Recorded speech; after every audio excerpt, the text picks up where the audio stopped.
Lindsay Sauls, Director of the Electric Line programs here at Nash. Today we have our second Girl Power ever in North Carolina at Nash Community College on our facility. We have about 30 girls here with us in our surrounding high schools that joined us. We have different stations we're going through, from climbing to bucket rides to transformer underground, shotgun stick, all of the things. We're excited here, and we just hope this will spark interest in these young girls to go into the electric line workforce.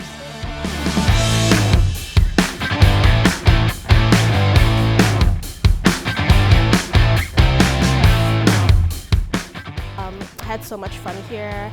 I got to climb a pole.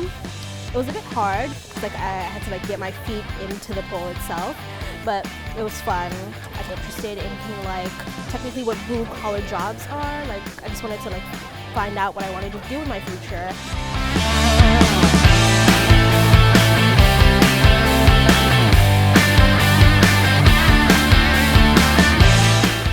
In a male-dominated field, it's important for young girls to get involved in events like these because it will spark their interest. They may not have ever thought about doing a job like this until they get out here and try it. Hands-on.